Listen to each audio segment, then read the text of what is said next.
आइए अपने घरों के विद्युत परिपथ को समझें। तो विद्युत स्टेशन से हमारे घरों में दो तार आते हैं। एक जिसे हम विद्युतमय तार कहते हैं, इसमें प्रायः लाल विद्युत रोधी आवरण लगा होता है। और दूसरा जिसे हम उदासीन तार कहते हैं, इसमें प्रायः काला विद्युत रोधी आवरण होता है। विद्युतमय तार को धनात्मक तार भी कहा जाता है। यह काफ़ी खतरनाक होता है क्योंकि इसमें काफ़ी उच्च वोल्ट के साथ विद्युत धारा प्रवाहित होती है। इसके विपरीत उदासीन तार में काफ़ी कम वोल्टेज होता है और यह लगभग शून्य के बराबर होता है। इस कारण से इन दोनों तारों के बीच काफ़ी अधिक विभवांतर होता है। भारत में विद्युतमय तार और उदासीन तार के बीच 220 वोल्ट का विभवांतर होता है। ये तार हमारे घरों में प्लग और स्विच के माध्यम से विभिन्न विद्युत उपकरणों से जुड़े होते हैं। आप यहाँ देख सकते हैं कि प्लग का एक पॉइंट विद्युतमय तार से जुड़ा है, जबकि दूसरा पॉइंट उदासीन तार से जुड़ा है। आप यहाँ यह भी देख सकते हैं कि इस परिपथ में विभिन्न उपकरण पार्श्व क्रम में यानी कि पैरेलल जुड़े हुए हैं। लेकिन हम इन्हें पार्श्व क्रम में क्यों जोड़ते हैं? तो इसके कई कारण हैं। एक कारण तो यह है कि पार्श्व क्रम में जोड़ने से यह सुनिश्चित होता है कि सभी विद्युत उपकरणों को समान वोल्टता के साथ विद्युत धारा प्राप्त होती है। इसके अलावा पार्श्व क्रम में जोड़ने से हम प्रत्येक विद्युत उपकरण को पृथक रूप से स्विच ऑन या स्विच ऑफ कर सकते हैं। इससे जिस विद्युत उपकरण को स्विच ऑन करेंगे, केवल उसी में विद्युत धारा प्रवाहित होती है। लेकिन इस परिपथ के साथ एक समस्या भी है। सोचिए कि यदि इस परिपथ में हम बहुत सारे विद्युत उपकरणों को जोड़ दें और उन्हें एक साथ स्विच ऑन कर दें तो क्या होगा? तो इससे परिपथ में काफ़ी अधिक विद्युत धारा प्रवाहित होने लगेगी, यानी कि परिपथ ओवरलोड हो जाएगा और इसके कारण परिपथ के गर्म होने से उसमें आग भी लग सकती है।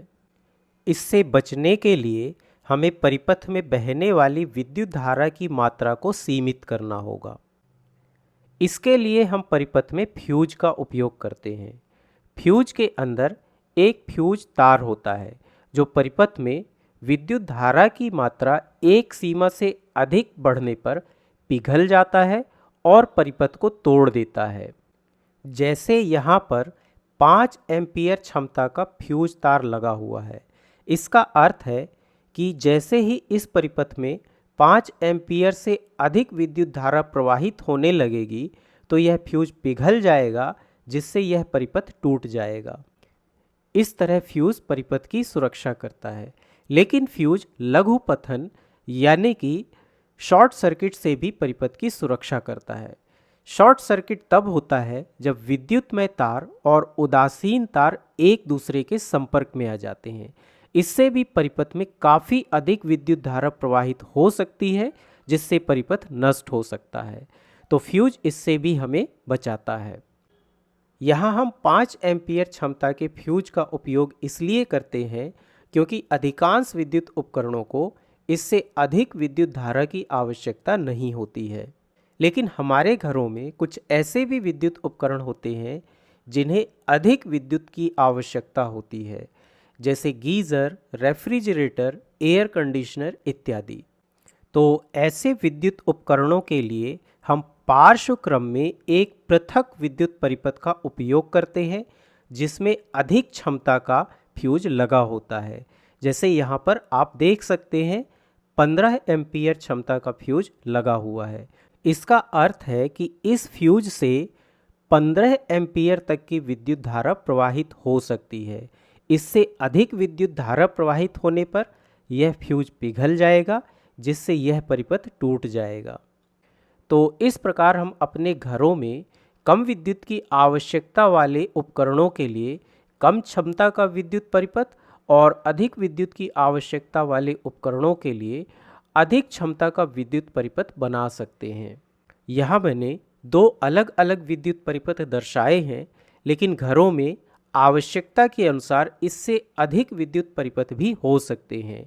यदि घर काफ़ी बड़ा है तो वहाँ 10 या 20 अलग अलग विद्युत परिपथ भी हो सकते हैं।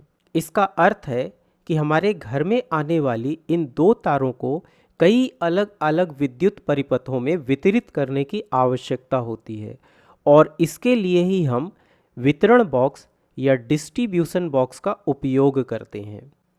ये वितरण बॉक्स आधुनिक तकनीक पर आधारित होते हैं और इनके भीतर हमें फ्यूज नहीं मिलते हैं। इसके बजाय इनके भीतर हमें सर्किट ब्रेकर्स यानी कि परिपथ को तोड़ने वाले आधुनिक उपकरण मिलते हैं। फ्यूज के साथ समस्या यह है कि फ्यूज के पिघल जाने पर हमें इन्हें बार बार बदलना होता है।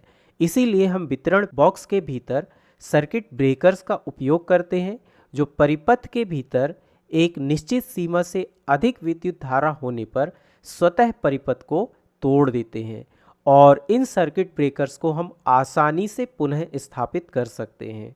इसके अतिरिक्त इस विद्युत परिपथ में इन तारों के हमारे घरों में प्रवेश करने से पहले विद्युत वितरण कंपनियां विद्युत मीटर लगाती हैं। इसकी सहायता से ही वे यह नाप पाती हैं कि हम घर में कितनी बिजली का उपयोग कर रहे हैं। इसी तरह विद्युत मीटर से पहले विद्युत कंपनियां इस परिपथ में मुख्य फ्यूज भी लगा सकती हैं जो पूरे परिपथ की सुरक्षा करता है।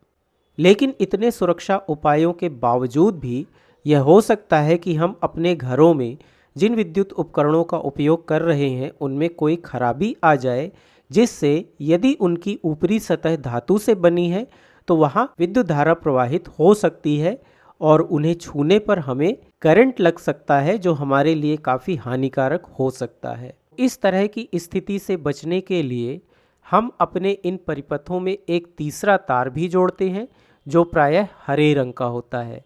यह तार प्लग में इस तीसरे होल से जुड़ा होता है और यहाँ से होता हुआ यह जमीन तक जाता है। इस तार को भू संपर्क तार या अर्थ वायर कहा जाता है। यह तार क्या करता है? यह विद्युत उपकरण की सतह पर प्रवाहित हो रही विद्युत धारा के लिए बहुत कम प्रतिरोध वाला मार्ग तैयार कर देता है और उसकी सतह पर बहने वाली अवांछित विद्युत धारा को सीधे जमीन तक पहुंचा देता है। इससे उस उपकरण को छूने पर हमें करंट लगने की संभावना काफ़ी कम हो जाती है। हमारे शरीर का प्रतिरोध इस भूसंपर्क तार के प्रतिरोध की तुलना में काफ़ी अधिक होता है। इसके कारण विद्युत उपकरण की सतह पर प्रवाहित होने वाली विद्युत धारा हमारे शरीर से होते हुए जमीन पर नहीं जाती है, बल्कि भूसंपर्क तार के माध्यम से जमीन पर जाती है और इसी कारण हमें करंट लगने की संभावना काफ़ी कम हो जाती है। तो इस तरह से हमारे घरेलू विद्युत परिपथ काम करते हैं।